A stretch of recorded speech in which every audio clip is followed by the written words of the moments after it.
저희가 지난 시간에 마이크로웨이브하고 IR을 했죠.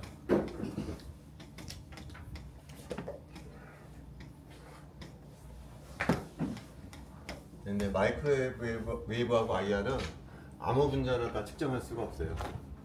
뭐가 변해야 되냐면은 얘네들은 공통적으로 다이포 모먼트가 분자가 진동 운동을 하거나 회전 운동을 하는 경우에 변하는 경우에만 이거 찍을 수가 있어요. 따라서 N2라든지 O2 우리 주위의 흔한 분자들은 얘네들은 분자가 다이포 모먼트가 변하지가 않거든요. 그래서 얘네들은 마이크로웨이브하고 IR에서 이제 측정할 수가 없다는 거죠. 그럼 얘네들은 도대체 어떻게 결합끼리하고 힘상수를 구했느냐?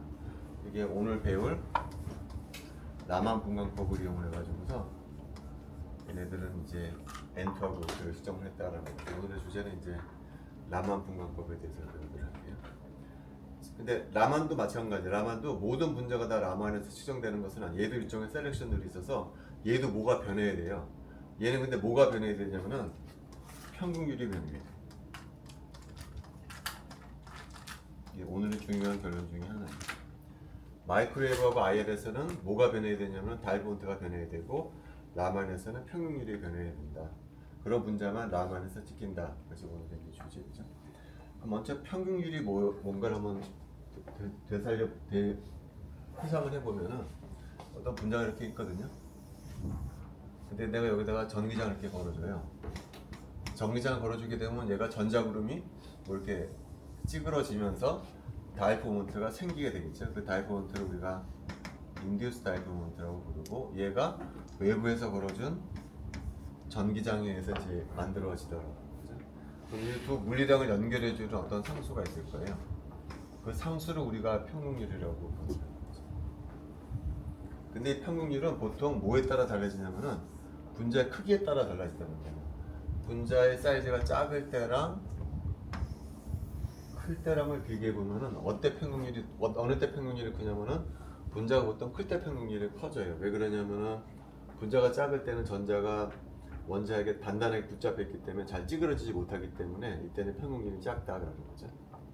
자, 근데 우리가 지금은 서로 다른 분자를 비교했는데 똑같은 분자라고 하더라도 분자의 사이즈가 달라질 수가 있거든요. 왜 그러냐면은 분자가 진동 운동을 하거든요. 예를 들어서 H2 분자가 있다. 얘가 가만히 있지가 않죠. 얘는 가만히 있지 않고 진동 운동을 해. 작아졌다, 커졌다, 작아졌다, 커졌다 하면서 분자가 커졌다, 작아졌다, 커졌다, 작아졌다 진동 운동을 하기 때문에 마찬가지로 얘도 평균율이 달라질 수가 있다는 거예요. 그래서 내가 예를 들어서 이 원자 사이의 거리를 내가 Q라고 하게 되면은 이 분자의 평균율은 뭐에 따라 달라지냐면은 Q에 따라 달라진다라는 거죠. Q. 근데 Q가 바뀐다는 거예요. 그러니까 진동 운동을 해. 예를 들어서 얘의 진동 주파수가 QM이라고 한다라고 그러면요. Q는 다음과 같이 표현해 줄 수가 있을 것 같아요. Q는 Q0의 코사인의 2파이 UMT 뭐 이런 식으로 주파수가 UM으로 진동 운동을 한다라는 거죠. 그래서 얘가 바뀌게 됩니다. 그러면 이 시계에서 평균율이 바뀌잖아요. 그럼 뭐가 바뀌나요? 다이포 모먼트가 바뀌게 됩니다. 아까 우리가 마이크로웨이브하고 IR에서 뭐가 바뀌게 된다고 하면 다이포 모먼트가 바뀌게 된다고 했잖아요. 이 다이포 모먼트가 밖에 뭔가 흡수가 되고 그런다고 얘기했었죠. 마찬가지로요. 라만에서도 결국은 뭐가 바뀌죠? 다이포 모먼트가 바뀌게 돼 있어요. 결과적으로. 근데 얘가 왜 바뀌느냐? 평균율이 바뀌기 때문에. 근데 다시 평균율이 왜 바뀌느냐? 분자가 진동 운동을 하기 때문에. 진동 운동을 하게 되면 분자가 커졌다 작아졌다 하면서 분자 크기가 사이즈가 달라지면서 근데 평균율은 사이즈가 달라지면 달라지게 되거든요. 그러니까 얘가 바뀌면서 다이본트가 바뀌게 되고 얘 때문에 우리가 라만 시그널을 잡을 수가 있다라는 거죠. 자, 근데 얘 때문에 달라진다라는 거죠. 자, 우리가 라만 실험을 할 때는 바깥에서 이제 레이저를 쏴줄 거거든요. 레이저 쏴줄 때 바로 이것이 바로 빛이 제공하는 이제 전기장이다. 자, 그래서 이제 라만에 들어가기 전에 일단 마이크로웨이브하고 IR은요. 마이크로웨이브 IR의 정식 명칭은 마이크로웨이브 IR 업접션 스펙트로스코피라고 불러요. 그 흡수 분석법이라는 거죠. 실험을 어떻게 하냐면은 여기다가 샘플을 이렇게 넣어. 근데 바깥에서 빛을 쏴줘요. IZ로. 그럼 얘가 투과를 하게 되겠죠? 그래서 디텍터를 보통 그 반대쪽에다 설치한 다음에 얼마나 빛이 투과가 됐는지를 측정을 해요. 그래서 어떤 스펙트럼을 보겠어요. 이렇게 observance를 보고 이렇게 나올 거다라는 거죠. 이것이 우리가 업접전을 측정하는 방법인데, 라만의 정식 명칭은 뭐냐면은 라만 스캐터링 스펙트로스코피라고 불러요. 그러니까 얘는 흡수되는 것을 보는 것이 아니에요. 새로 만들어지는 산란되는 빛을 보는 거야. 바깥에서 쏴준 빛하고 얘가 상호작용을 해서 새로운 빛이 만들어져서 그것이 사방으로 산란이 되거든요. 새로 만들어지는 빛을 보는 것이 우리가 라만 분광법이라고 부르고, 그래서 따라서 디텍터는 굳이 반대쪽에다 놔야 할 필요가 없어. 왜냐하면 산란은 전방향으로 방출이 되거든요. 근데 측정의 효율상 보통 디텍터를 어디다 갖다 놓냐면은 수직 방향으로 디텍터를 갖다 놓게 돼. 그래서 바깥에서 쏴주고 수직 방향에다 디텍터를 갖다 놓은 다음에 나오는 스펙트럼을 이제 측정을 하는 것이 라만 분광법이에요. 근데 이것을 측정을 해보면은 바깥에서 쏴준 빛의 주파수를 내가 뉴L이라, L은 라이트의 약자예요. 빛의 주파수를 뉴L이라고 했을 때 여기서 스펙트럼을 측정을 해보면은 이 주파수와 다른 성분의 주파수가 측정이 돼요. 예를 들어서 이 분자가 진동운동을 할 때 이 진동운동 주파수를 뉴M이라고 하게 되면 주파수가 작아진 성분이 나타나요. 뉴L 빼기 뉴M만큼 작아진 주파수 성분이 측정이 되기도 하고, 주파수가 늘어난 성분도 측정이 되고, 그 다음에 주파수가 안 바뀐 성분도 측정이 돼요. 이렇게 세 가지 다른 성분의 주파수 성분이 측정이 되더라 하는 거죠. 그래서 그림을 그려보면 이런 식으로 주파수 성분이 안 바뀌는 거, 요놈이 가장 인텐서티가 커요. 그 다음에 주파수가 작아지는 거, 그 다음에 뉴엠만큼 주파수가 커진 거, 이렇게 스펙트럼이 측정이 되더라는 얘기죠. 픽 포지션은 시메트리까 대칭이. 요 간격도 뉴엠이고 요 간격도 뉴엠. 요 간격 뉴엠은 뭐에 해당하느냐? 분자의 진동 주파수에 해당하더라라는 거죠. 가장 큰 픽은 주파수 성분이 바뀌지 않는 성분을 우리가 이 가장 큰 픽이고요. 얘를 갖다 라만이라고 부르지 않고 얘는 뭐라고 부르냐면은 레일라이 스캐터링이라고. 그리고 우리가 라만이라고 부르는 것은 주파수 성분이 바뀐 거. 요걸 갖다가 우리가 라만 스캐터링이라고 주파수 성분이 바뀐 거. 특히 주파수가 작아진 성분을 뭐라고 부르냐? 스톡 라만이라고 불러요. 주파수 성분이 커지는 것을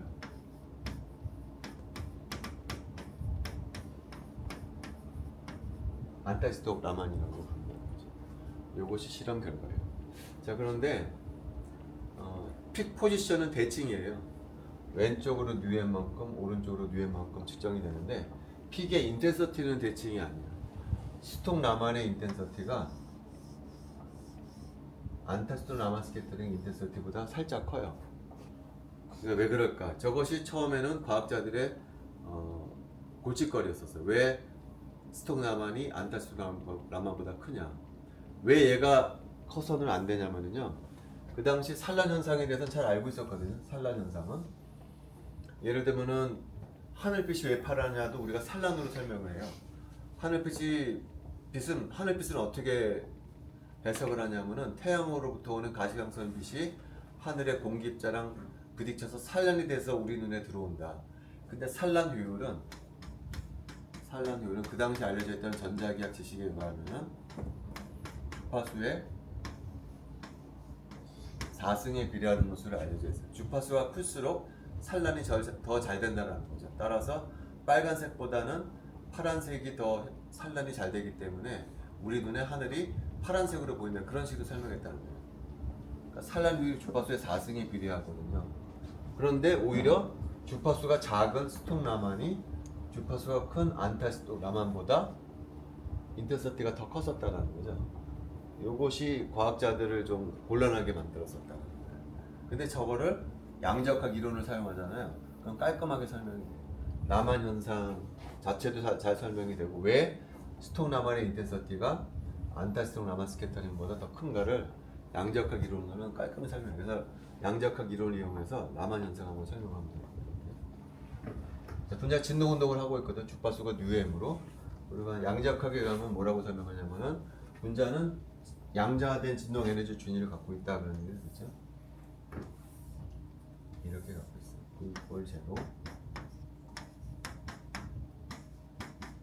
양자화된 에너지 준위를 갖고 있고요. 바깥에서 주파수가 UL인 빛을 쏴줘요. 이 간격은 주파수로 보면은 UM이 되겠죠.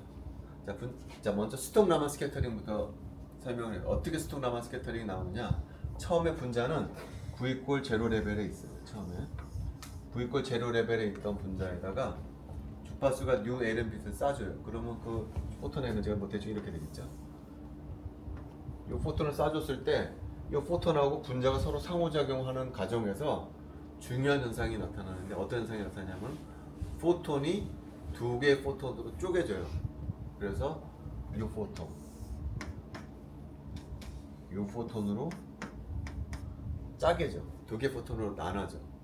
그러면서 이 아래쪽에 있는 포톤은 흡수가 돼요. 그러면서 그 에너지를 받아서 0에 있었던 분자는 V1으로 올라가게 돼요. 0에 있던 놈 1로 올라가면서 포톤이 사라지게 돼요. 이 포톤은 그대로 방출이 되는 거예요. 이 주파수가 어떻게 될까요? 뉴L에서 뉴M은 사라졌기 때문에 주파수가 뉴L 빼기 뉴M으로 되고 이것이 바로 스톡라만이다라고 주장하는 거예요. 아까도 얘기했지만 스톡라만 시작은 어디서 시작하는 거죠? 분자가 처음에 V 제로에서 시작이 되는 거죠. V 제로에 있던 놈이 이 길을 올라가면서 이 포톤을 흡수하면서 이 프로세스가 진행이 되는 거거든요. 따라서 스톡라만의 인텐서티는 뭐에 비례하냐면 얼마나 많은 분자가 V 제로 레벨에 있었느냐에 의해서 결정이 된다는 거예요. 스톡라만의 인텐서티는. 자, 그 다음에 안타스톡라만 스캐터링에 대해서 한번 볼게요. 안타스톡라만 스캐터링은 시작이 어디냐면은 V 1이에요. 분자가 초기에 V 1인 상태에 있었다라는 거예요. 그러면서 이제 무슨 일이 벌어지냐면은 이제는 반대로 V 1에 있던 분자가 0으로 떨어지면서 요만큼에 해당하는 포톤을 만들어요. 그 포톤하고 바깥에서 들어오는 포톤이 합쳐져. 요 포톤이 합쳐져. 그래서 요방 더 큰 포톤이 주파수를 갖는 포톤이 만들어요. 요 포톤은 UL 플러스 UM이 되겠죠. 1에서 0으로 떨어지면서 만들어진 요만큼 에너지를 갖는 UM의 주파수를 갖는 포톤이 바깥에서 들어오는 포톤하고 합쳐져 가지고서 더 큰 에너지를 갖는 포톤을 만들어요. 그 포톤의 에너지 주파수는 UL 플러스 UM이 되면서 요것이 방출되는 것이 안타스톡라만 스캐터링이다라는 거죠. 자, 안타스톡라만 스캐터링 시작이 어디서 시작이죠? 분자가 일단 V꼴 원위권 레벨에서 있어야 돼요. 만약에 분자가 V꼴 원위 레벨에 아무것도 없었다 그러면은 이 프로세스가 일어날 수가 없겠죠. 그래서 안타스톡라만 스캐터링의 인텐서티는 얼마나 많은 분자가 V꼴 원인 레벨에 채워져 있었느냐에 의해서 결정이 되더라. 그러니까 결론은 뭐죠? 스톡라만 스캐터링은 얼마나 많은 분자가 V꼴 제로 레벨에 있었느냐에서 결정이 되고, 안타스톡라만 스캐터링은 얼마나 많은 분자가 V꼴 1인 레벨에 채워져 있느냐에서 결정이 된다는 거예요. 근데 각각의 레벨이 얼마나 많이 채워져 있느냐는 누구의 법칙을 따르냐면은 볼츠만의 룰을 따르는. 볼츠만에 의하면은 각각의 에너지 레벨을 채울 확률은 익스포넨셜 마이너스 2가 KBT에 비례한다라는 룰이 있었잖아요. 그러면 V 제로 레벨에 있는 분자하고 V 1위 레벨에 있는 분자하고 이 룰을 적용을 시키게 되면 어디에 있는 분자가 더 많냐면은 더 낮은 에너지 준위에는 V 제로 레벨에 있는 분자가 더 많다는 거죠. 그래서 안타스톡라만 스캐터링보다 스톡라만 스캐터링이 더 클 수 있다라고 설명을 할 수가 있었다라는 거죠. 양자역학적으로. 그래서 고전 전자기하학에 의하면은 산란 비율만 보면 얘가 더 커야 될 것 같은데 얘가 인텐서티가 더 작은 것을 양자역학 이론으로 우리가 설명해 줄 수가 있었다라는 거죠. 자, 근데 아까도 얘기했지만 라만 프로세스에서 가장 중요한 것은 편국률이라는 거죠. 편국률. 분자가 진도 운동을 하면서 편국률이 변해야만 라만 프로세스가 일어난다라는 것을 설명해야 되는데 이 양자 이론에는 그게 빠져 있어요. 그죠? 편국률하고 아무런 연관이 하나도 없잖아요. 근데 그걸 잘 설명하는 것이 오히려 고전 전자기하학이에요. 고전 전자기하학 이론을 이용을 하게 되면은 얘가 왜 중요한지가 설명이 되거든요. 그래서 이 다음 설명할 것은 똑같은 현상을 고전 전자기하학을 이용을 해서 요 현상을 설명 한번 해보도록 할게요. 아까도 잠깐 얘기했지만은 분자에 만들어지는 다이폴 모먼트는 어떻게 만들어지느냐? 이렇게 만들어집니다. 편국률에다가 바깥에서 걸어준 전기장을 곱해준 것이 분자에 만들어지는 다이폴 모먼트고, 얘가 시간에 따라 변하면 얘가 빛을 만들어내는 거예요. 우리는 특정된 것이 측정하는 것이 이제 얘가 측정이 된다는 거죠. 근데 여기서 이 편국률이 Q에 따라 달라지는데 Q가 뭐냐면 바로 분자의 원자 사이의 거리거든. 근데 원자 사이의 거리가 분자가 진동운동하게 되면 Q가 바뀌게 돼 있다는 거예요. 얘가 주파수가 QM이다.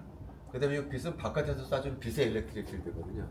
빛의 주파수를 아까 뭐라고 그랬냐면은 UL이라고 그랬다는 거죠. 그러면 UL짜리 주파수를 갖는 놈하고 주파수가 UM짜리가 곱해지게 되면은 얘도 어떤 주파수 속도를 갖게 될 텐데, 이제 결론은 뭐냐면 얘를 이렇게 계산해 볼 거거든요. 계산해 보면은 얘는 세 가지 속도를 가져요. UL 빼기 UL 플러스 UL. 요 세 가지 주파수 성분이 나오는 것을 이제 곧 유도하게 될 거다라는 거죠. 자, 그럼 먼저 여기서 E는 아까도 말했지만 레이저거든요, 레이저. 근데 주파수가 UL짜리니까 얘는 이렇게 써줄 수가 있을 것 같아요. E0에 코사인의 2파이 ULT. 주파수가 UL이다. 뭐 이런 식으로 써줄 수가 있겠죠. 자, 그 다음에 Q는 또 어떻게 써줄 수가 있냐면은 Q는 Q0의 주파수가 UM이니까 코사인 2파이의 UMT 써주면 될 거라는 거죠.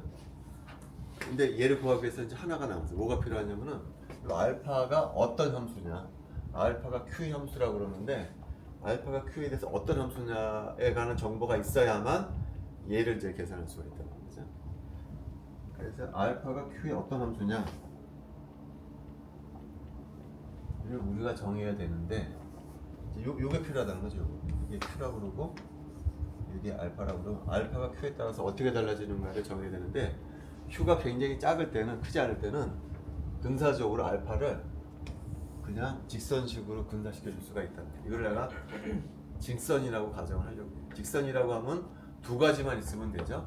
절편하고 뭐만 있으면 되나요? 기울기만 있으면 직선식이 딱 결정이 되죠. 이걸 갖다가 내가 알파, 내가 뭐라고 그랬지? EQ라고 그랬네. 알파는 EQ라고. 그 다음에 기울기는 내가 D 알파 이라고 하는 거예요. 알파를 Q에 대해서 그냥 직선식이라고 가정을 하려고 해요. 직선식은 두 가지 파라미터만 쓰면 되기 때문에 알파 Q는 어떻게 표현되냐면 알파 EQ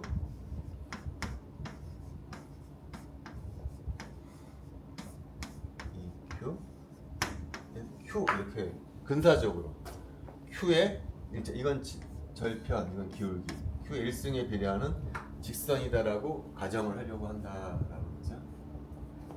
그래서 요 식을 여기다 집어넣어줘서 우리가 U를 구하려고 한다는 거죠. 그래서 한번 U를 구해보면요,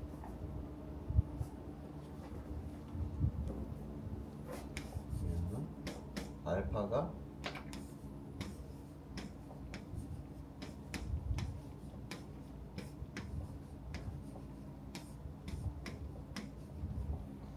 Q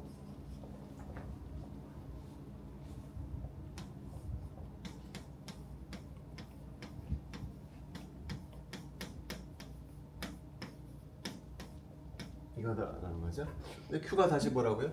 Q0 코사인 2파이 E의 T 뭐 이런 식으로 된다고 했었죠. 이게 결론이에요. 그래서 그 다음은 쭉 정겨주면 돼요. 얘하고 얘를 곱해요.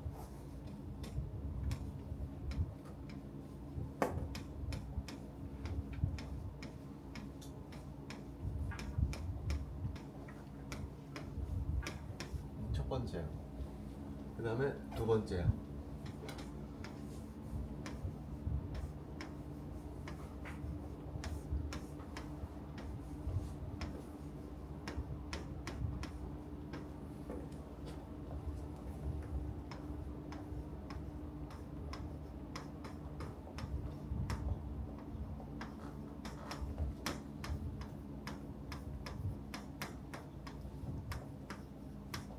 이렇게 전개할 수가 있겠죠. 이게 이제 결론이에요.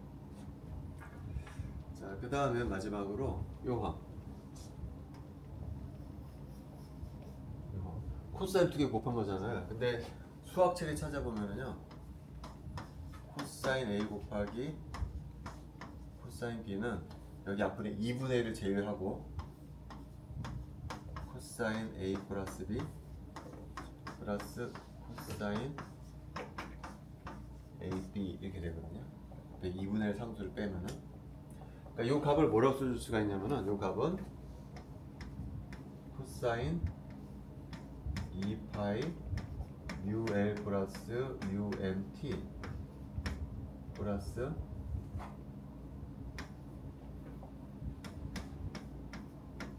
코사인 2파이 UL 빼기 UMT 이렇게 두 개 합으로 써줄 수가 있다는 겁니다. 그 상수를 제외하고 이게 결론이다. 따라서 뮤는 시간에 따라 달라지는 함수인데 주파수 성분이 3개가 있다. 주파수가 뮤L짜리 성분이 있고 주파수가 UL 플러스 UM짜리 성분이 있고 주파수가 UL 빼기 UM 성분이 있다라는 것이 결론이다라는 거죠. 결론. 얘는 항이 3개야. 주파수가 UL 플러스 UM, UL 빼기 UM 세 가지 성분이 있다. 아까 제가 얘기했죠. 얘를 계산해보면 주파수가 UL짜리 있고 UL 빼기 UM짜리 있고 UL 플러스 UM짜리가 있다. 3개가 나옵니다. 근데 이게 뭐냐? 바로 요거라는 거죠. UL짜리는 레일라이 스캐터링, UL 빼기 UM은 스톡 라만 스캐터링, UL 플러스 UM은 안데스트론 라만 스캐터링에 해당한다라는 거죠. 그래서 고전 전자기학을 이용을 해서도 설명할 수가 있다라는 거예요. 자, 그런데 중요한 부분. 얘는 방금 얘기했지만 이건 레일라이 스캐터링이고요. 이 부분이 라만 스캐터링인데 가장 중요한 부분이 이 라만 스캐터링 앞부분에 뭐가 있냐면 여기 있다는 거예요. 요거 라만 스캐터링 항 앞부분에 프리팩터로 얘가 있다라는 거예요. 만약에 얘가 0이 되면 어떻게 될까요? 얘가 0이 되면 뒷항이 사라져 버리는 거예요. 얘가 0이 되면은 이 항이 안 나온다라는 거예요. 이게 라만이라고 했잖아요. 이게 라만인데 얘가 0이 되면은 라만이 안 보인다라는 거예요. 라만이 보이기 위해서 따라서 무슨 조건이 필요하죠? 요게 0이 아니다라는 조건이 필요하다는 거예요. 요게 0이 아니어야만 보인다. 근데 이게 뭐죠? D알파 Dq가 뭐였었냐면은 어디서 유도가 된 거냐면 여기서 유도가 됐다는 거죠. 여기서 D알파 Dq가 뭐였었죠? 요것의 기울기였었다는 거죠. 요게 0이 아니어야 된다는 얘기예요. 요게 0이라는 얘기는 무슨 얘기인가요? 요게 0이라는 얘기는 이렇게 된다는 얘기죠. 이게.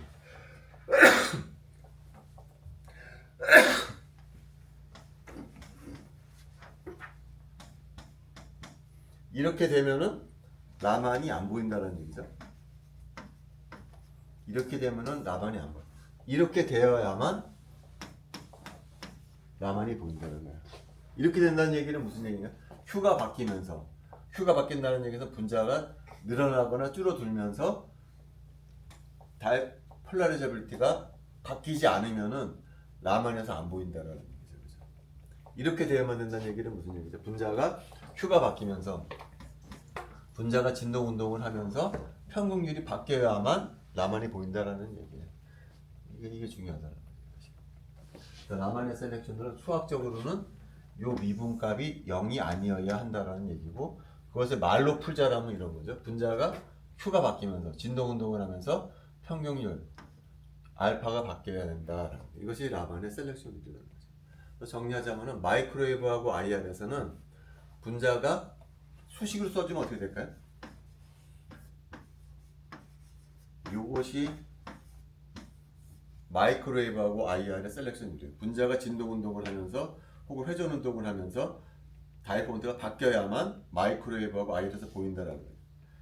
라만의 셀렉션들은 수식으로 써주자면 이렇게 됩니다. 분자가 진동 운동을 하거나 회전 운동을 하면서 평균율이 바뀌어야만 라만에서 보인다라는 얘기가 된다. 자, 근데 지금까지 얘기는 진동과 관계되는 거죠. 진동 운동을 하면은 평균율이 바뀌죠. 진동 운동을 하면은 지금 방금 얘기했지만 분자가 커졌다 작아졌다 하잖아요. 이렇게 있다가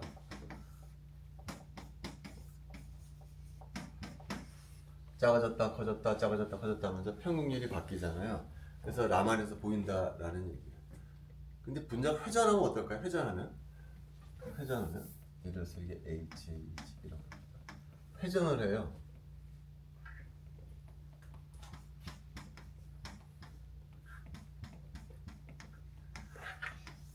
또 회전을 해.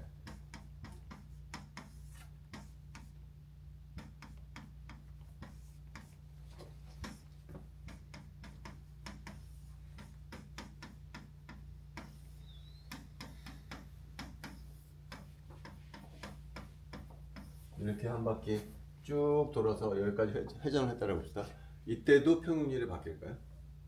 이때도 바뀐단 말이죠. 예를 들어서 내가 여기다 이렇게 내가 전기장을 이렇게 딱 쏴줘. 전기장을 걸어줬을 때 분자가 왼쪽처럼 누워있을 때하고 오른쪽처럼 서있을 때 평균율이 달라요.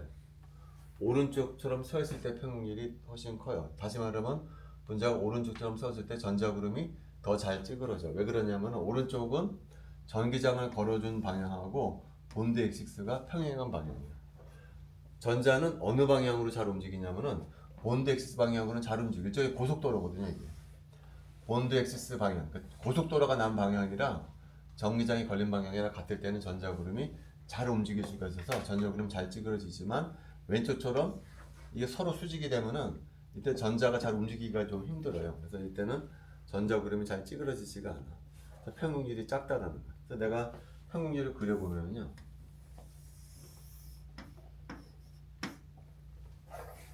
이때는 평균율이 커. 그래서 평균율이 줄어들어. 다시 커져. 줄어들어. 다시 커. 이런 모양을 보인다는 거지. 분자가 회전하게 되면은 커졌다, 작아졌다, 커졌다, 작아졌다, 커졌다 이렇게 된다는 거죠. 평균율이 시간에 따라서 움직인다는 거죠. 따라서 분자가 회전할 때도, 진동할 때도 평균율이 바뀌어서 라만 시그널을 보이지만 분자가 회전할 때도 마찬가지로 평균율이 바뀌기 때문에 라만 시그널을 보일 수가 있다. 자, 근데 한 가지 재밌는 것은 뭐냐면은 이 그림에서 분자가 여기도 HA죠. 여기도 HA죠. 여기서 여기까지 분자는 한 번 바뀌었어요. 한 번 회전했어요. 근데 평균율을 몇 번 회전하죠? 2번 회전했어요. 분자는 한 번 회전했는데 평균율은 2번 바뀌잖아요. 그래서 무슨 일이 발생하냐면은 셀렉션 룰이 바뀌어. 모든 분광학에는 셀렉션 룰이 있거든요. 얘 때문에 셀렉션 룰이 바뀌어요. 라만 셀렉션 룰이. 우리가 마이크로웨이브에서는 셀렉션들이 뭐였었냐면 델타 J는 플러스 마이너스 1이었잖아요. 라만에서는 셀렉션 룰이 플러스 마이너스 2로 바뀌게 돼. 왜 바뀌는 이유가 이제 여러 가지 설명인데 그 중에 하나가 바로 이거는 분자를 한 번 도는데 평균율은 두 번 바뀌더라. 그래서 셀렉션들이 바뀌더라는 거죠. 자, 그래서 스펙트럼 해석을 할 때 굉장히 조심을 해야 된다는 거죠. 먼저 마이크로웨이브부터 한번 복습을 해보면은요.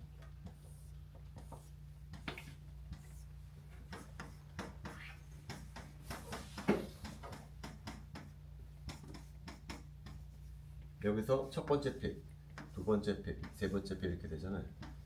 2B, 5B, 6B 이렇게 되죠. 그래서 첫 번째 픽은 2B, 5B, 6B 이렇게 된단 말이죠. 그래서 픽과 픽셀 간격이 얼마라 그랬냐면은 마이크로웨이브에서는 2B라고 했었죠, 그죠? 마이크로웨이브에서는 이어서 나온 거죠, 이어서 나온 거죠. 델타 J가 플러스 마이너스 1이기 때문에 자 그런데 라만에서는 셀렉션이 바뀌었다고 그랬죠. 그래서 어떻게 되냐면 이렇게 돼요. 똑같은 이제 그림을 그려보면은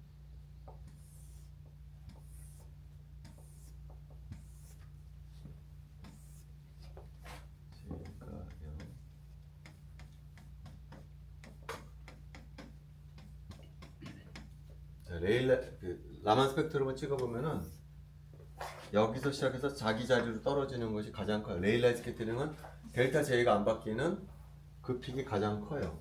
이거는 델타 J가 0인 픽이고 라만이라고 부르지는 않고 사실은 레일라이라고 부르죠. 이건 언제나 나오는 픽이고 사실은 가장 큰 픽이에요. 라만 스펙트럼 책이면.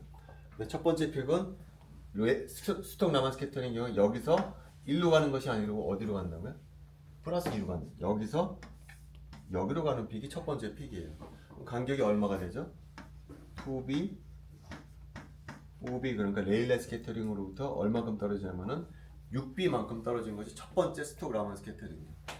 자, 여기서 6B 되는 곳에서 첫 번째 레일라이 스케이터링으로부터 6B 떨어진 것이 첫 번째 픽이에요. 자, 그다음 두 번째 픽은 어디서 어디로 가냐? 여기서 여기로 가는 픽이에요. 두 칸 띄어야 되니까. 그러면 여기 화살표는 위로는 6B가 올라가고 아래는 얼마가 짧아졌나요? 2B가 짧아졌고 6B가 늘어나고 2B가 짧아졌으니까 4B만큼 늘어난 거잖아요. 그러니까 여기에서 4B만큼 늘어난 곳에 두 번째 픽이 보이겠죠? 그 다음에 여기는 어떻게 될까요? 8B가 늘어나고 4B가 들어갔거든요. 그러니까 요 놈하고 요 놈을 비교해보면 요 놈이 4B만큼 늘어나게 된 거예요. 그 다음 픽은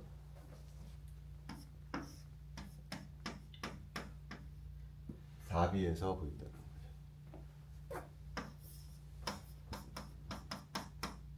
이렇게 된다.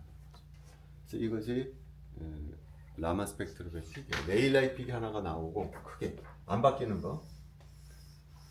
그 다음에 그것부터 첫 번째 픽은 6B에서 나오고 그 다음부터는 쭈쭈쭈쭈 4B 되는 간격으로 나온다. 왜 그러느냐? 요 셀렉션 룰 때문에. 얘가 왜 그렇게 됐느냐 이제 여러 가지 설명이 있는데 그 중에 하나의 예로는 분자는 한 바퀴 도는데 폴라리저비티는 두 번 돌기 때문에 이렇게 나온다. 라는 설명이 한 가지 설명이고요. 근데 그 설명을 받아들이지 못하는 사람도 있죠. 사실 나도 잘 받아들이지 못해요. 분자가 한 바퀴 도는 거하고 그래서 폴라리저비티가 두 번 바뀌는 것하고 도대체 직접적으로 무슨 상관이 있냐에 대해서 의심을 품는 사람들이 많죠. 그래서 양자역학적으로 설명하는 방법이 있어요. 양자역학적으로 설명하는 것은 조금 더 심오해요, 사실은. 양자역학적으로 어떻게 설명하냐면요. 한마디로 업접션은 원포톤 프로세스고 우리가 흔히 알고 있는 업접션은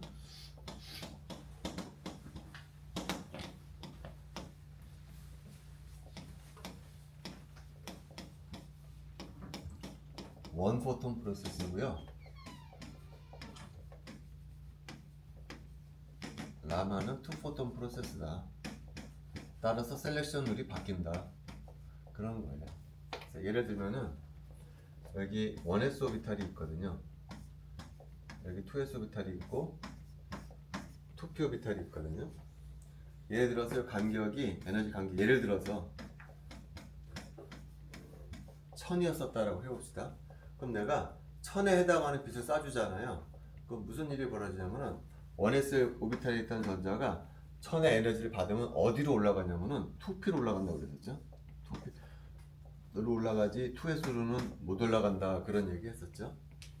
셀렉션들이 어떻게 되는 거예요? 델타 L은 플러스 마이너스 1이다. 그런 얘기 이전에도 계속 얘기했었잖아요.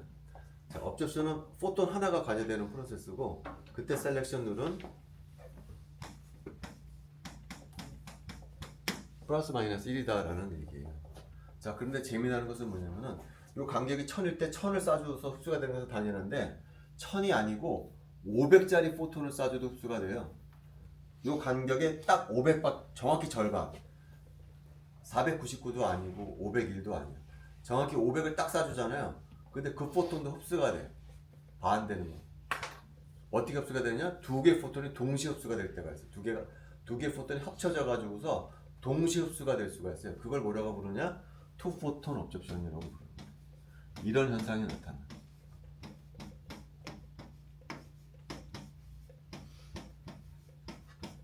500을 쏴줘도 흡수가 되는데 500을 쏴줘도 흡수가 되는데 그때는 근데 1S에서 2S로 2P로 올라가는 것이 아니고 어디로 올라가느냐면요 1S로 올라가는 거예요. 그때는 여기로 올라가는 것은 아니고 여기로 올라가게 되더라고요. 셀렉션율이 바뀌어 버리는 거예요. 1000짜리를 쏴줬을 때는 1S에서 2P로 올라가지만 500짜리를 쏴주자면 흡수가 되는데 그때는 1S에서 2S로 올라가더라는 얘기죠. 셀렉션 룰이 바뀌게 되더라는 얘기예요. 투포톤 업저션의 셀렉션 룰은 델타 L은 1이 아니고 0 플러스 마이너스 2로 바뀌더라라는 얘기예요. 바뀌어. 원포톤 업접션에서는 델타 L 플러스 마이너스 1이지만 투포톤 업접션에서는 0 플러스 마이너스 2가 되기 때문에 여기 있던 놈은 여기로 올라가게 되더라. 자, 그러면 왜 0 플러스 마이너스 2가 되냐는 거죠. 이것도 좀 난해한데.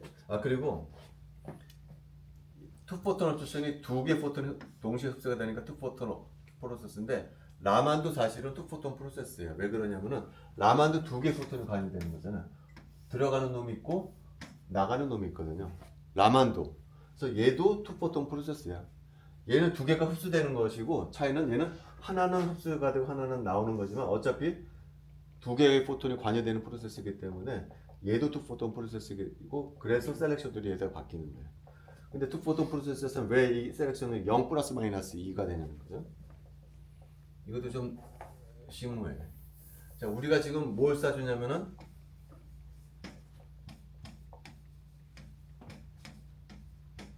포톤이라는 걸 쏴주는 거고요. 근데 포톤은 입자거든요. 입자. 다른 입자들과 마찬가지도 얘도 뭐를 갖고 있냐면은 스피너이라는 걸 갖고 있어. 포톤도 스피너라는 걸 갖고 있어요. 전자가 스핀을 갖고 있듯이 포톤도 스핀을 갖고 있어요. 전자의 스핀 양자수를 S라고 표현하잖아요. 포톤의 스핀 양자수는 I라고 표현하거든요. 얘는 I가 얼마냐면 1이야. 1.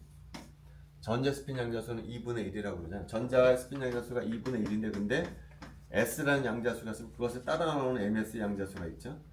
이게 2분의 1일 땐 두 가지가 있잖아요. 2분의 1 빼기 2분의 1. 그래서 하나 업스핀, 다운스핀이라고 부르잖아요.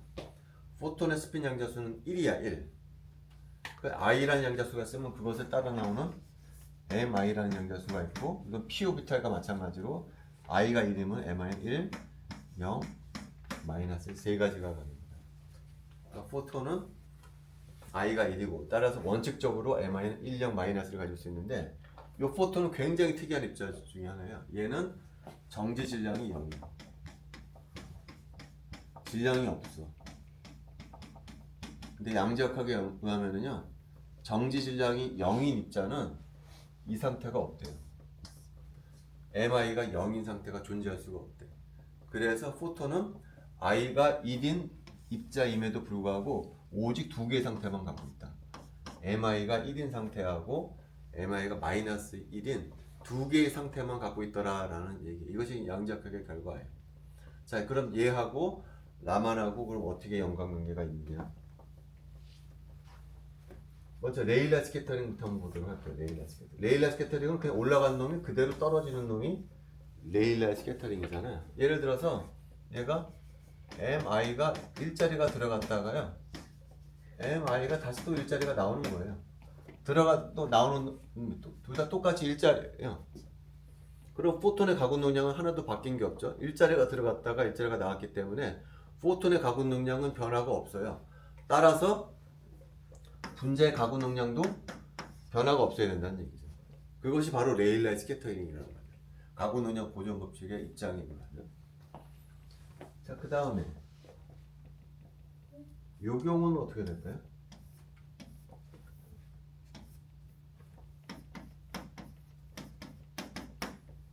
올라갔다가 떨어지는데 J가 1이 증가했어요.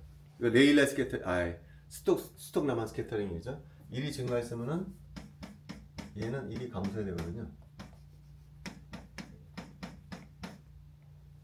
자, 이 프로세스를 봅시다. 이 프로세스는 포톤의 가군 능량이 1에서 마이너스 1로 감소했잖아요.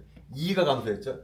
1에서 마이너스 1로 1이 들어가고 마이너스 1이 나왔기 때문에 포톤의 입장에서 보면은 포톤의 가군 능량이 2가 감소한 상태거든요.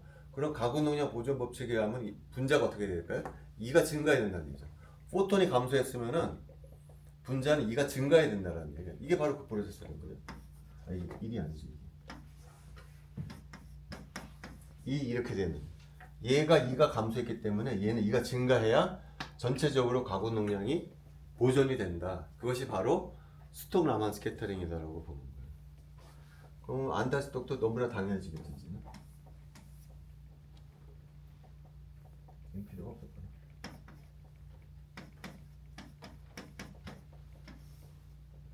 이렇게 되는 건 어떻게 될까요? 이거는 2에서 0으로 떨어지는 것이니까 안타스톡 라만 스캐터링이고, 얘는 델타 J가 2 감소한 거잖아요. 그러니까 얘는 어떻게 될까요? mi가 마이너스 1이고, 이렇게 되면 어떻게 될까요? 들어갈 때는 마이너스 1이 없어졌는데 나올 때는 플러스 1에서 나와요. 그러니까 2가 증가해 버렸잖아요. 포톤의 가군 능량이 마이너스 1에서 1로 증가했기 때문에 포톤의 입장에서 가군 능량이 2가 증가했거든요. 그럼 가군 능량 보존 법칙에 하면은 분자의 가군 능량 감소해야 된다는 얘기죠. 그래서 감소한 프로세스가 나와야 된다. 이것이 바로 안타스톡 라만 스캐터링이다. 그래서 투포톤 프로세스인 경우에 셀렉션 룰이 이렇게 되더라 하는 얘기예요. 델타 J는 0 플러스 마이너스 이렇게 되더라. 요거는 우리가 보통 레일라이라고 부르는 것이고, 요것이 바로 라만이라고 부르는 거라는 거죠. 그래서 요 결과 때문에 나타나는 현상이 뭐다? 라만 스펙트럼을 찍을 때 조심해야 된다는 거죠. 레일라 스캐터링이 있고, 첫 번째 픽은 여기서부터 6B 떨어지고, 그 다음 픽은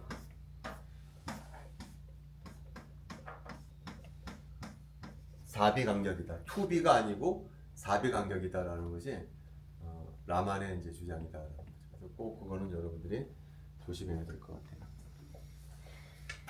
오케이. 그래서 라만 한 가지만 더 하고 라만을 가시죠.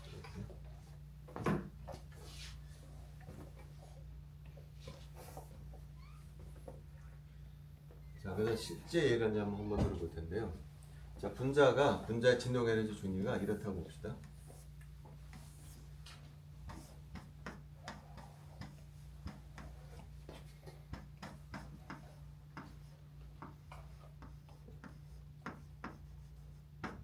자, 분자 진동 에너지 준위 간격은 1000 웨이브 넘버예요.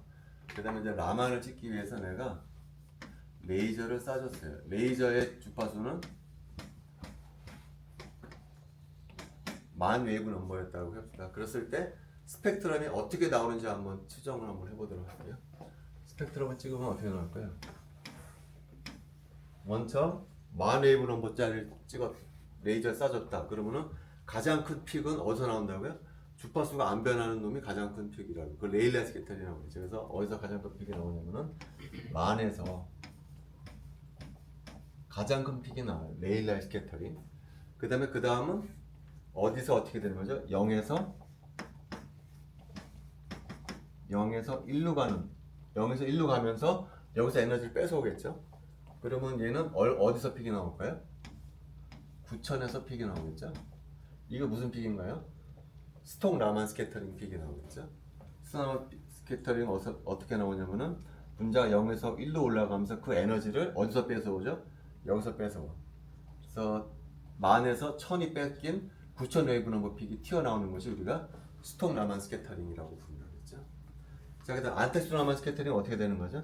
시작이 V=1에 1에서 0으로 떨어지면서 오히려 에너지를 여기다가 던져주는 거예요. 여기다가 던져주니까 어디서 나올까요? 11,000에서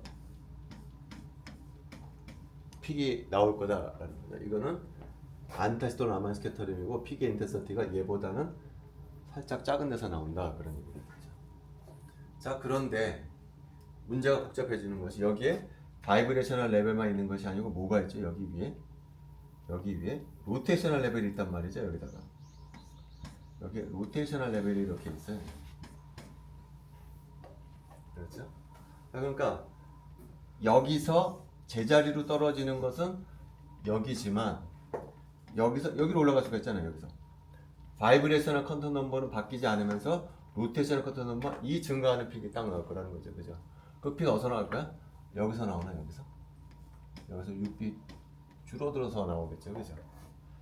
여기서 여기로 올라가는 픽이 나오겠죠.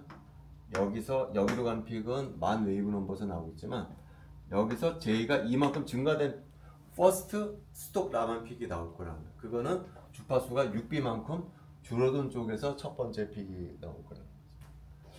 그 다음에 J가 1에서 3으로 간 픽이 또 나오겠죠. 그 픽은 여기서 4B 되는 쪽에서 또 픽이 나올 거다라는 거죠. 이해가 가시겠어요? 그래서 여기 가는 픽들은 어떻게 되는 거죠? J가 이 증가하는 픽들이 주주주쭉 나올 거라는 거죠. 반면에 증가하는 픽들도 나오겠죠. 여기 2에 있던 놈이 J가 2에 있던 놈이 0으로 떨어지면서 여기다가 에너지를 더 던져주는 놈들도 나오겠죠. 첫 번째 픽이 여기서 6B에서 나옵니다. 2에서 0으로 떨어지면서 여기다 에너지를 더 던져주는 놈이 나올 거예요. 그 다음에 3에서 1로 떨어지면서 또 던져주는 또 픽이 나오겠죠. 여기 또 픽이 주주 나오고 이 픽들은 델타 J가 이 감소하는 픽들. 그러니까 여기 바이브레이션한 픽 좌우로 자잘하게 로테이션한 픽들이 나올 거예요. 여기도 마찬가지거든요. 여기도 좌우로 로테이션한 픽들이 자잘하게 나올 거다라는 거예요. 이것이 실제 라만 고해상도 라만 스펙트럼이라는 거예요. 지난 시간에 나눴던 요 스펙트럼 픽의 설명이 바로 그거다라는 거죠. 자, 그런데 내가 지금 실험은 내가 10,000 웨이브 넘버짜리 레이저 갖고 실험을 했어요. 근데 내가 레이저를 바꿨어. 10,000이 아니고 20,000 웨이브 넘버짜리 레이저를 가지고 실험을 했다라고 해봅시다. 그럼 스펙트럼이 어떻게 될까요? 10,000 웨이브 넘버짜리 했을 때는 19,000, 11,000에서 나왔던 픽이 20,000을 사용하면 어디서 나올까요? 20,000에서 나올 것이고 19,000에서 나올 것이고 21,000에서 나올 거다라는 거죠. 그죠? 다시 말하면 요 픽이 어떻게 되죠? 고스란히 10,000 웨이브 넘버 오른쪽으로 움직일 거라는 거예요. 그죠? 요거 바꿨다고 해서 요 스펙트럼의 모양이 바뀌는 것은 아니고 요것이 그대로 어떻게 된다는 거죠? 평행 이동해서 오른쪽으로 움직인다는 거죠. 그죠? 달라지는 거 하나도 없죠. 그죠? 자, 근데 앞서도 잠깐 얘기했지만 고전 전자기하게 하면은 산란 효율은 뭐에 비례하다고요? 주파수의 4승에 비례하다고 그랬었잖아요. 그래서 보통의 경우에는 10,000 웨이브 넘버짜리 쏴주는 것보다 20,000 웨이브 넘버짜리 쏴주는 것이 산란 효율은 인텐서티는 살짝 더 커질 수가 있다. 무조건 다 주파수가 크면 쏴주는 것이 다 좋은 것은 아니지만 보통의 경우에는 이게 큰 놈을 쏴주는 것이 산란 효율이 높아지기 때문에 더 높은 인텐시티를 줄 수가 있다. 그래서 이제 라마는 이제 숫자를 마치도록 할게요. 자, 그러면 이제 두 번째 시간은, 자, 지금까지 우리가 배웠던 것은 전부 이원자 분자예요. 회전 분광학이든 진동 분광학이든 라마 분광학이든 전부 이원자 분자였었는데, 지금부터는 다원자 분자는 어떻게 계산하는가 한번 보도록 할게요. 다원자 분자. 먼저 회전부터 한번 보도록 할게요. 자, 회전 같은 경우에 이 분자가 회전할 수 있는 축이 몇 가지 축이 있을까요? 몇 가지 방향이 있을까요? 회전 축의 방향은 두 가지밖에 없어요. 자유도가 이쪽으로 회전합니다. 그 다음에 칠판의 수직한 방향으로 회전하는 축이 두 개밖에 없죠. 그죠? 근데 이쪽 축으로 회전하거나 이쪽 축으로 회전하거나 똑같을 거예요. 상황은 이쪽 축으로는 회전할 수가 없죠. 얘는 이쪽 축으로는 그 축에 원자가 붙어 있기 때문에. 근데 이 분자는 어떨까요? 얘는 회전할 수 있는 축이 얘는 3개예요. 그러니까 예를 들면 병질 운동을 예를 들면 어떤 입자가 있어요. 얘가 병질 운동을 하는데 회전할 수 있는 자유도가 축이 몇 개가 있네. X 방향으로 움직일 수 있고 Y 방향으로 움직일 수 있고 지축 방향으로 움직여요. 병질 운동의 자유도가 3이잖아요. X 방향으로 움직일 수 있고 Y 방향으로 움직일 수 있고 지축 방향으로 움직일 수가 있죠. 이쪽 방향으로 움직이는 것은 X 방향하고 Y 방향으로 더해주게 되면 이쪽 방향으로 움직일 수가 있잖아요. 자유도가 3이죠. 질문은 얘는 얘가 회전 운동을 하는데 자유도가 몇이냐는 거예요. 자유도가 회전할 수 있는 축이 몇 개냐는 거예요. 얘 3개라는 거예요. 얘는. 이쪽 방향으로 회전할 수 있고요. 이쪽 방향으로 회전할 수가 있고 칠판의 수직인 방향으로 회전할 수가 있다. 일반적으로 회전축이 3개다라는 거예요. 우리가 이원자 분자에서는 모멘트 오브 이너시아를 I라고 해서 하나만 계산해 줬잖아요. 사실은 얘는 일반적인 경우는 회전 모멘트 오브 이너시아가 3개가 정의돼요. 근데 얘는 왜 하나만 써줬냐면은 이쪽 방향으로 회전할 수가 있고 칠판의 수직 방향으로 회전할 수가 있는데 회전 모멘트가 똑같기 때문에 I 하나만 정의했었다는 거지. 이원자 분자에서는. 그러나 3원자 분자, 일반적인 3원자 분자에서는 회전축이 이쪽 방향도 있고 이쪽 방향도 있고 수직 방향도 있기 때문에 모멘트 분자가 3가지가 정의가 되어 있는 거죠. IA, IB, IC. 일반적인 분자는 회전축이 3개가 있고 모멘트 분자도 3개가 있다. 3개가. 근데 이 3개의 크기에 따라서 분자를 크게 3가지 종류로 나눠요. 첫 번째는 요걸 구해봤을 때 이 3개가 다 같은 경우가 있을 수가 있거든요. 이 모멘트 오브 이너시아가 다 같은 놈을 뭐라고 부르냐면은 슈페리칼 탑이라고 불러요.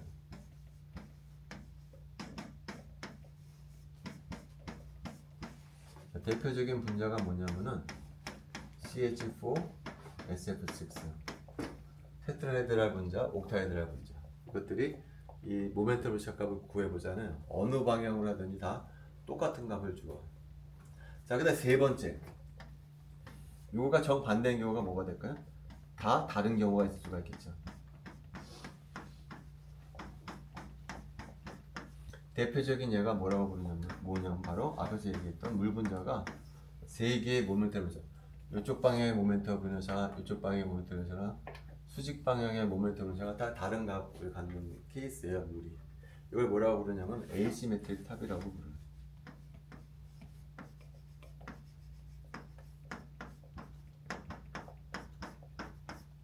그럼 나머지 두 번째는 어떤 케이스에 해당할까요?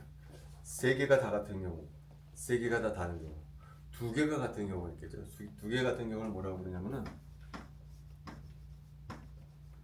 시메트릭 탑이라고 부르는데, 시메트릭 탑은 다시 2가지 경우로 나눠요. 2개 같은 경우인데 작은 것끼리 같은 경우가 있겠죠. 작은 것끼리 같고 큰 게 다른 경우가 있을 수가 있어요. 2개 같다는 게. 그 다음에 큰 것끼리 같을 때가 있어요. 작은 게 다르고 큰 것끼리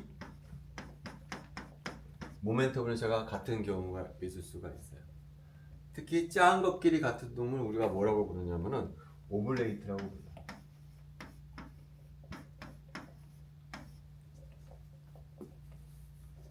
그 다음에 큰 것끼리 같은 것을 뭐라고 부르냐면은 프로레이트라고 불러요. 그래서 모든 분자는 이 경우에 다 하나 들어간다는 거죠. 그러면은 이 이온자 분자는 어느 케이스에 해당할까요?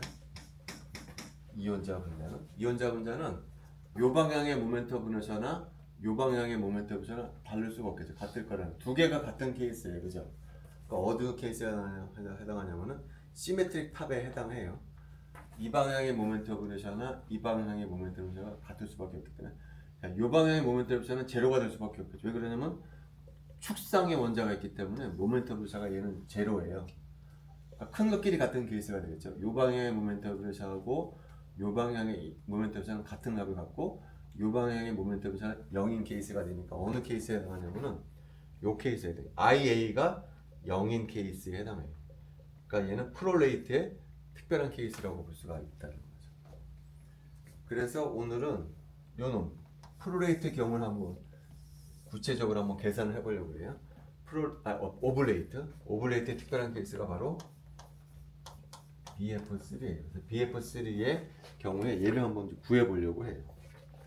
지난 시간에 나눈 프린트물 한번 참고하도록 해요. BF3는 정삼각형 모양을 한번 본 거죠. 이렇게 생긴 분자.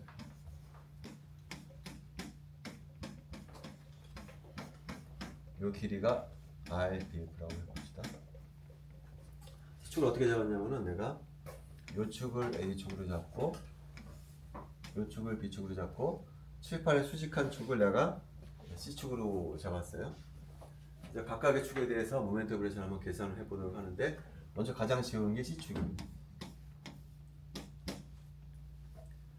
C축을 계산하기 전에 이온자 분자에서 모멘트 오브 이너시아를 어떻게 계산하는지 한번 잠깐 복습을 한번 해볼게요.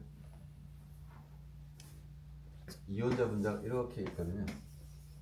자, 이온자 분자의 모멘트 오브 이너시아 정의는 어떻게 되냐면은 어디가에 모멘트 오브 이너시아가 센터로 매스가 있고 요 길이를 R1, 요 길이를 R2라고 했을 때 모멘트 오브 이너시아가 어떻게 정의가 되냐면은 요 질량이 M1, 요 질량이 M2라고 그러면은 모멘트 오브 이너시아 정의는 M1 R1의 제곱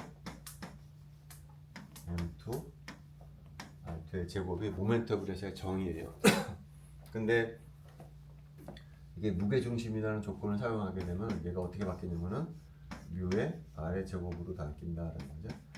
유도 과정은 내가 프린트블에 적어놨으니까 한번 살펴보도록 하세요. 어쨌든 정의는 얘라는 거죠. 정의는. 이 정의를 이용을 해서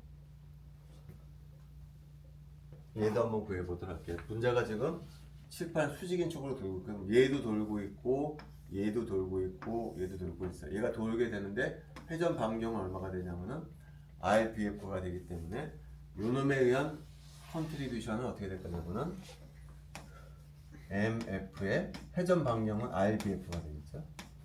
예, 제곱. 요놈이 요 F 원자에 의한 컨트리뷰션이에요. 근데 얘도 마찬가지로 돌죠. 얘도 똑같이 돌고 있거든. 이런 식으로. 얘도 회전 반경이 다 똑같아. 질량도 똑같고. 그래서 여기다가는 그냥 3만 곱해주면 된다. IC는. 자, 그 다음에 IB 구해보도록 할게요. IB는 이쪽 방향으로 회전하는 거거든요. 그러면 이 B는 움직이지가 않죠. 컨트리뷰션이 없어요. 얘도 안 움직이죠. 얘도 컨트리뷰션이 없어요. 그러니까 얘하고 얘 컨트리뷰션만 여기다 더해주면 되는데 얘가 이제는 어떻게 돌죠?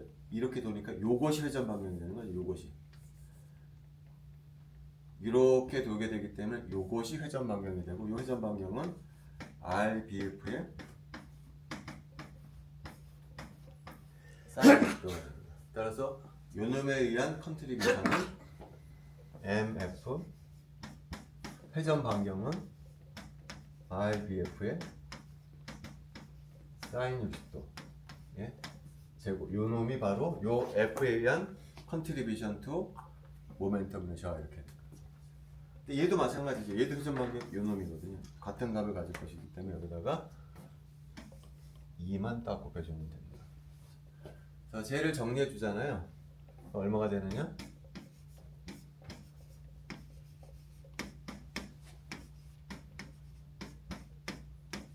이래야 된다라는 거죠. 자, 마지막으로 H축으로 회전하는 경우 한번 보도록 할게요. 이제는 얘도 돌고 얘도 돌고 얘도 돌아요.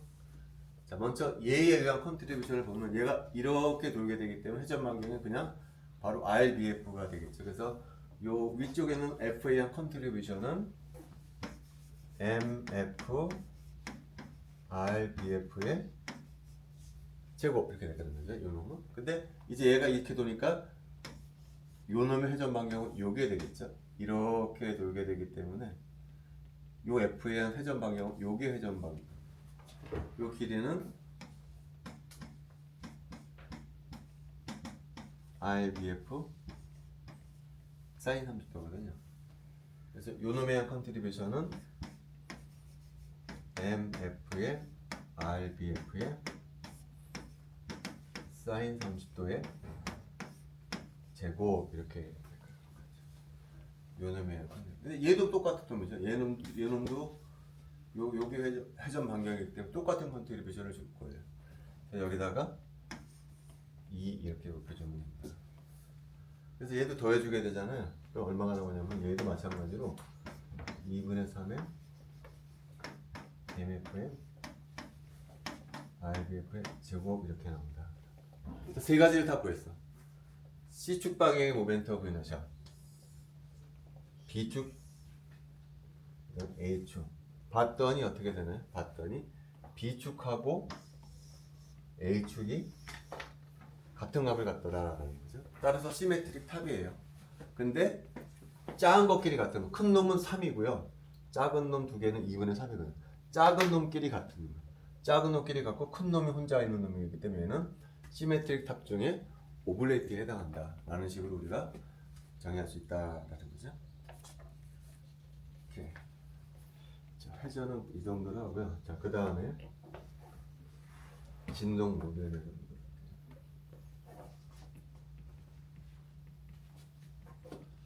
자, 이온자 분자가 3차원 공간에서 돌아다닌다고 봅시다. 이온자 분자가 3차원 공간에서 돌아다니고 있어. 내가 이 분자 운동을 표현하려고 해요. 그러면 이제 좌표가 필요하겠죠. 몇 개의 좌표가 필요하냐면은 토탈이 6개의 좌표가 필요할 거예요. 여기 x1, y1, g1 이렇게 필요할 것이고 여기도 x2, y2, g2 따라서 이온자 분자의 움직임을 표현하기 위해서는 몇 개의 좌표가 필요하냐면 x1부터 g2까지 전체 6개의 좌표가 필요하다라는 거죠. 그런데 화학하는 사람들은 이 좌표계를 별로 좋아하지 않아요. 화학하는 사람들은 다른 좌표계를 좋아해요. 무슨 얘기냐면은 2차원 공간이 있는데 어떤 좌표 입자가 직선 운동을 한다고 해봅시다. 그러면 당연히 이 입자를 나는 직각좌표계로 표현하는 것이 굉장히 자연스럽고 편할 거예요. 근데 이 입자가 직선 운동을 하는 것이 아니고 예를 들어서 회전 운동을 한다고 그러면 어떨까요? 회전 운동. 회전 운동을 할 때도 직각좌표계로 표현할 수는 있어요. 직각좌표계로 표현할 수는 있지만 그 좌표계보다 어떤 좌표계로 표현하는 것이 편하냐면은 극좌표계로 표현하는 것이 더 편리하다는 거지. 이거로 안 된다는 얘기가 아니고 얘보다 더 편리한 좌표계가 있다는 거예요. 이걸 쓰자라는 거지, 이거를. 근데 좌표를 변환한다고 하더라도 좌표의 개수는 바뀌지가 않아요. 여기가 2개면 여기도 2개가 되어 있다는 거죠. 그래서 그 일을 비슷한 일을 하려고 해요. 지금 이온자 분자가 돌아다니는데 내가 6개의 좌표로 물론 이온자 분자의 운동을 표현할 수 있지만 그보다 더 편리한 좌표계 6개를 만들어서 사용하자라는 거예요. 얘가 6개면은 얘도 당연히 6개가 되는 거죠. 그 6개를 어떻게 정할 거냐면 이 이온자 분자의 어딘가에 뭐가 있을 거냐면은 무게중심이 있을 거라는 거죠. 그 무게중심의 좌표를 새로운 세 개의 좌표라고 부르고 그걸 갖다가 x, y, z라고 부르도록 할게요. 자, 그 다음에 네 번째 좌표는 이 두 원자 사이 거리가 있잖아요. 그걸 갖다가 내가 q라고 부르고 그것을 새로운 좌표 네 번째 좌표 q라고 부르도록 할게요. 자, 그 다음에 이제 여기 6개고 4개가 정의가 됐기 때문에 2개만 있으면 되죠. 그 두 개는 어떤 좌표냐면은 여기에 이 분자가 어떻게 이 삼정 공간에 오리엔테이션 되는가를 나타내주기 위해서 각도가 두 개가 있으면 돼. 먼저 세타 폴라인 걸 하나 있어야 될 것이고, 그 다음에 이걸 수평으로 내린 다음에 아티무사인 걸 세타를 정의하게 되면은 이 분자가 삼정 공간에 어떻게 오리엔테이션 되는가를 정의할 수가 있겠죠. 각도 두 개가 있으면 된다. 세타하고 파이. 그래서 x1부터 g2까지 6개의 좌표로 이 이원자 분자의 운동을 표현할 수도 있지만 나는 그거보다는 요 좌표 x, y, z, q, 세타, 파 요거로 이 분자의 운동을 표현하겠다라는 거예요. 자, 얘와는 다르게 얘는 물리적인 해석을 해줄 수가 있어요. 예를 들어서 분자가 진동 운동을 한다고 합시다. 진동 운동을 해. 그러면 뭐만 바뀌죠? 여기서 q만 바뀌어요. 다른 건 안 바뀌고 q만 바뀌어요. 근데 여기서는 어떻게 바뀌죠? 다 바뀌어요. 분자 회전하면 어떻게 될까요? 회전하게 되면은 q는 안 바뀌고 q와 x, y, z, q는 안 바뀌고 뭐만 바뀌냐면은 세타 파이만 바뀌게 돼 있어. 근데 여기서는 어떻게 되죠? 다 바뀌어요. 그러니까 여기는 물리적인 해석을 하기가 좀 어렵다는 거죠. 근데 여기는 물리적인 해석을 할 수가 있어요. 이거는 뭐랑 상관 있는 좌표인가요? 이거는 진동 운동과 상관 있는 좌표. 얘는 회전과 상관 있는 좌표. 얘는 병진 운동과 상관 있는 좌표로 해석을 해줄 수가 있다. 그래서 화학하는 사람들은 이 좌표기를 좋아한다라는 거예요. 자, 지금은 이제 이온자 분자고요. 그 다음에 3원자 분자로 넘어가 보도록 할게요. 선형 3원자 분자. 선형이라는 게 줄게요. 선형. CO2 같은 경우.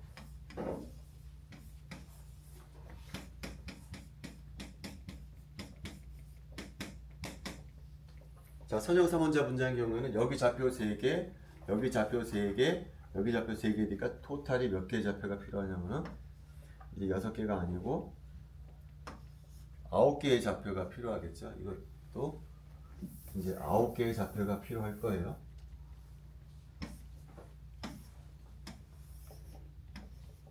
이 9개 좌표를 어떻게 디파인할 것이냐. 여기도 어딘가에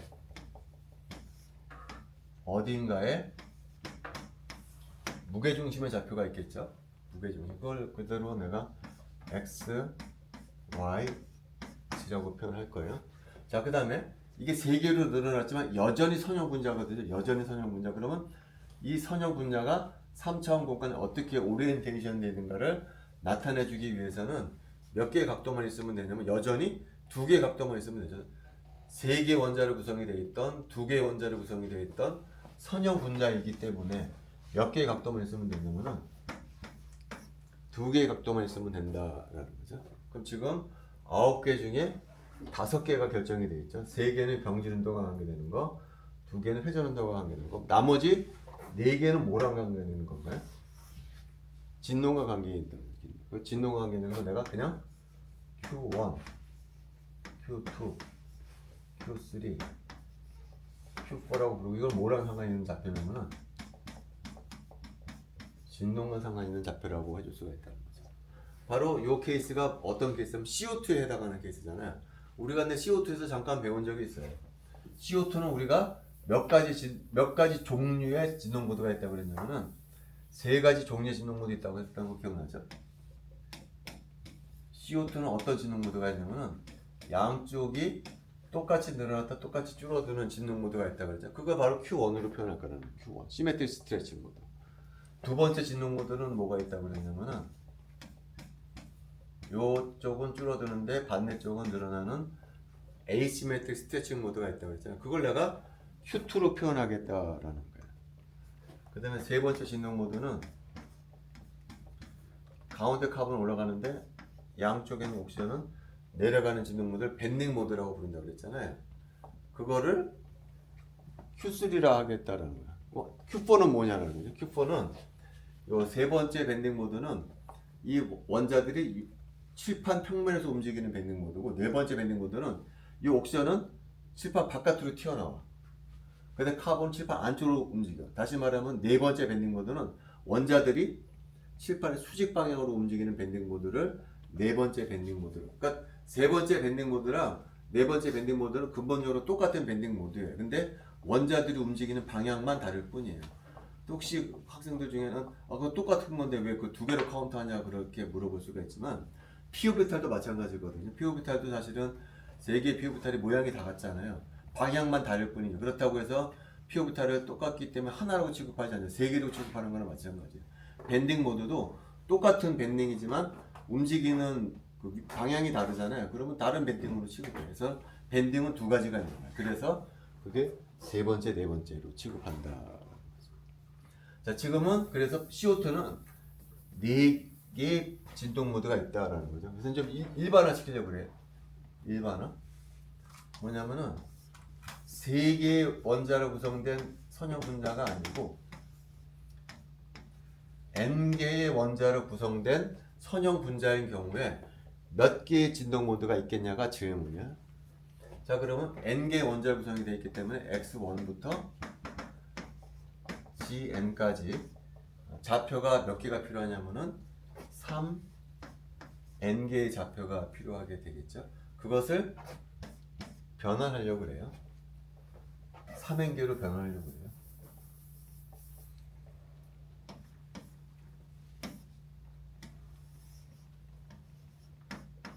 삼행계로 변하려고 해요. 마찬가지로 여기도 어딘가에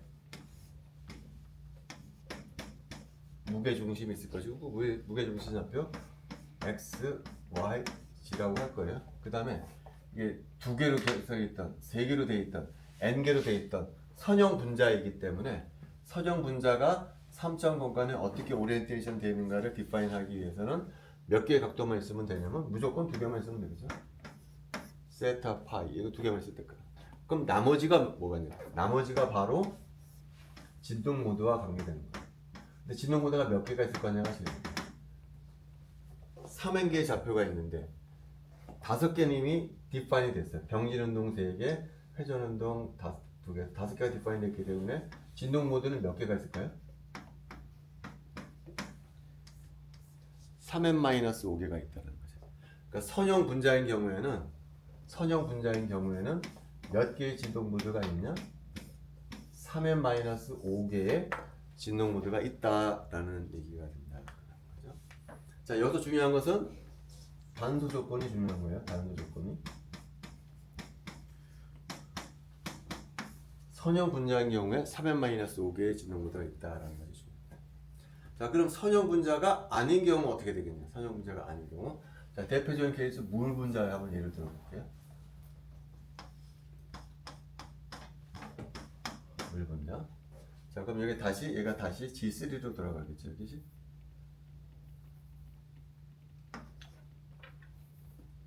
아홉 개 하면 되겠죠? 물 분자였다면 여기 3개, 여기 3개, 3개에서 9개가 있을 거예요. 이건 선형이 아니야, 이거는. 9개가 필요해. 얘도 마찬가지로 어딘가 무게 중심이 있을 것이고 그 무게 중심의 좌표 3개가 필요할 거예요. 자, 그 다음에 중요한데 이제는 선형 분자가 아니고 비선형 분자거든요. 요 분자가 지금 요 평면에 있겠죠. 그럼 이제 그 다음 질문은 뭐냐면은 요 평면에 놓여 있는 물 분자가 3차원 공간에 어떻게 딱 배양이 되어 있을 거 아니에요. 그 오리엔테이션을 디파인하기 위해서 몇 개의 각도가 필요하냐가 질문이었어요. 아까는 선형 분자였었잖아요. 이렇게 선형 분자인 경우에는 몇 개의 각도면 원자의 개수에 상관이 없이 선형 분자인 경우에는 2개 각도면 됐었거든요. 근데 지금 선형 분자가 아니고 비선형 분자인 경우에는 몇 개의 각도가 필요하냐가 질문이에요. 그럼 먼저 이 평면을 디파인해야 되겠죠. 3차원 공간에 이 평면이 어떤 각도가 있는지 디파인하기 위해서는 이 평면 법선 벡터 있잖아요. 법선 벡터. 법선 벡터만 디파인할 수 있으면은 이 평면이 3차원 공간에 어떻게 배양되어 있는지 디파인할 수가 있거든요. 그 평면의 수직인 법선 벡터는 몇 개의 각도만 있으면 되냐면은 2개 있으면 된다는 거예요. 법선 벡터의 방향. 이 평면의 수직인 법선 벡터의 방향은 2개의 각도만 있으면 끝이다라는 거지. 거기다가 하나가 더 필요한 게 이 평면에서 이 분자가 회전할 수가 있잖아요. 이렇게. 이 분자가 이렇게 될 수도 있지만 이렇게 회전할 수가 있잖아요. 하나가 각도가 더 필요하다는 거죠. 각도가 하나가 더 필요해. 다시 말하면은 비선형 분자인 경우에는 몇 개의 각도가 필요하냐면은 2개가 아니고 3개가 필요하다. 이것이 핵심이에요. 이것이. 선형 분자인 경우에는 2개의 각도가 필요하지만 비선형 분자인 경우에는 3개의 각도가 필요하다라는 거죠. 그러면은 진동 모드가 몇 개가 생길까요? 6개가 디파인 됐기 때문에 3개의 진동 모드만 생긴다라는 거죠. 그래서 CO2 같은 경우에는 4개의 진동 모드가 있지만 물 분자 같은 경우에는 오직 3개의 진동 모드가 있어요. CO2 같은 경우에는 밴딩 모드가 2개가 생기지만 H2O 같은 경우에는 밴딩 모드가 하나밖에 없어요. 그래서 3개가 생긴다. 그럼 이제 일반화 시켜보도록 할게요. 일반화. 여기 1번, 2번. N개의 원자로 구성된 일반적인 문자. 일반적인 비선형 분자인 경우에 몇 개의 지동 모드가 있겠느냐가 질부지예요. 그러면 우리가 다시 N으로 돌아가겠죠. 다시 N개의 원자로 구성된 비선형 분자인 경우에 진동 모드가 몇 개가 있느냐? 그러면 이거 다시 3N개가 되겠죠. 펴지고 다시 3N개가 될 거예요. 그럼 얘도 마찬가지로 어딘가에는 뭐가 있을까요? 무게중심이 있을 거라는 거예요. 그 무게중심의 좌표가 X, Y, G가 될 것이고 N개의 원자로 구성된 비선형 분자인 경우에 이 분자가 3차 공간에 어떻게 오리엔테이션 되는가를 디파인 하기 위해서는 몇 개의 각도가 필요하냐면은 3개의 각도가 필요하게 될 거다. 그럼 남는 게 뭘까요? 병진 운동 3개 디파인 됐고 회전 좌표계 3개가 디파인 됐겠죠. 나머지는 진동과 관계된 좌표인데 진동과 관계된 좌표는 몇 개가 있을 거냐면 이게 다 더했을 때 몇 개가 나와야 되면 3n이 나와야 되거든요. 그러니까 Q 3n 6까지 간다는 거예요. 6까지. 따라서 비선형 분자인 경우에는 진동 모드가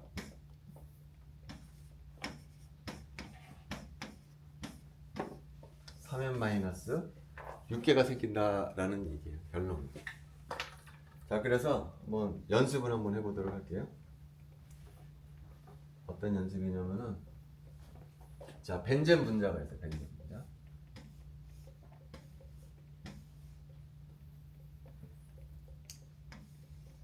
화학식은 C6H6거든요.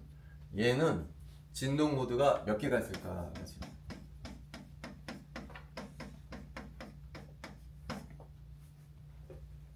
첫 번째 해야 될 것은 뭐죠? 이 분자가 선형 분자냐 비선형 분자를 구분해야 되거든요. 자, 이 분자는 평면 분자이긴 하지만 선형 분자는 아니죠. 그죠? 그래서 어떤 식을 써줘야 되냐면은 3n-6을 써줘야 되는 거예요. 원자의 개수는 11가 되죠, 이게. 그러니까 몇 개의 진동 모드가 있을까? 얘는 무려 30개의 진동 모드가 생긴다는 거예요. 여러분도 아마 가우시안 돌려보면요, 이렇게 나올 거예요. 벤젠 그려본 다음에 진동 모드 해석하게 되면은 30개 진동 모드가 쫙 나오게 될 거예요. 자, 이 분자는 어떻게 될까요? 이 분자는 몇 개의 진동 모드가 계산되어 나올까요? 이 분자는 definitely 선형 분자죠. 따라서 어떤 식을 써줘야 될까요? 이 식을 써야 된다는 거죠. 그리고 원자의 개수는 얼마가 될 거냐면은 4 이렇게 되겠죠. 그래서 토탈이 7개의 진동 모드가 생길 것이다 라는 거예요. 진동 모드 계산은 크게 어렵지 않죠. 이 진동 모드 계산은 붕어학에서도 중요하지만 여러분들 이제 2학기 때 통계역학, 연력학 할 때도 연령량 계산할 때도 중요하거든요. 그래서 꼭 기억하도록 하세요. 자, 근데 이제 한 가지 이제 그냥 넘어간 게 뭐냐면은 여기서 세타 파이 카이 이건 무게중심의 좌표니까 여러분들이 많이 친숙한 것이고 세타 파이 카이도 각도니까 대충 아는데 내가 그냥 뭉뚱그려서 이건 진동좌표계라고 해서 Q1, Q2, Q3라고 그랬는데 이거 정확히 어떻게 디파인 하는지 내가 쓰질 않았잖아요. 그냥 단순히 진동좌표가 3n-6개 있다라고만 얘기를 했지 도대체 이걸 어떻게 정의하는지를 내가 설명을 안 했잖아요. 그거는 내가 내일 하도록 할게요. 그거는 여러분들 내가 나눠준 프린트물에 뒷부분에 설명이 나와 있는데 약간 수학적인 내용이 좀 들어가 있어요. 그래서 수학적인 내용이 중요한 것이 아니고 그것을 사용하는 것이 중요하긴 한데 다음 시간에 뭘 할 거냐면은 요거 Q라고 표현한 거 애매모호하게 그냥 Q라고 정의한 것을 정확히 어떻게 정의하는지는 다음 시간에 얘기하도록 할게요. 진동 모드에 관한 얘기예요. 네. 오늘 한 것 중에 혹시 질문하고 싶은 거 있어요? 오늘 라만 얘기했고 그 다음에 진동 모드 관한 얘기했고 그래서 오늘 한 것 중에 가장 중요한 것은 첫째 시간에 얘기했던 거 있잖아요. 라만에서 라만 스펙트럼 찍었을 때 셀렉션 룰이 바뀐다. 그래서 조심해야 된다. 라만 스펙트럼을 찍으면은 레일라 스펙터링이 나온다. 근데 첫 번째 픽이 어디서 나온다고요? 첫 번째 픽이 6빛 떨어진 곳에서 나온다. 그 다음부터는 어떻게 떨어진다고요? 4비 간격으로 떨어진다. 라는 걸 설명했죠? 이게 왜 이렇게 나온다고요? 셀렉션 룰이 바뀌기 때문에. 플러스 마이너스 1. 그래서 다른 것도 중요하지만 요거는 꼭 기억해 주세요. 오케이, 오늘은 일찍 끝내도록 하겠습니다.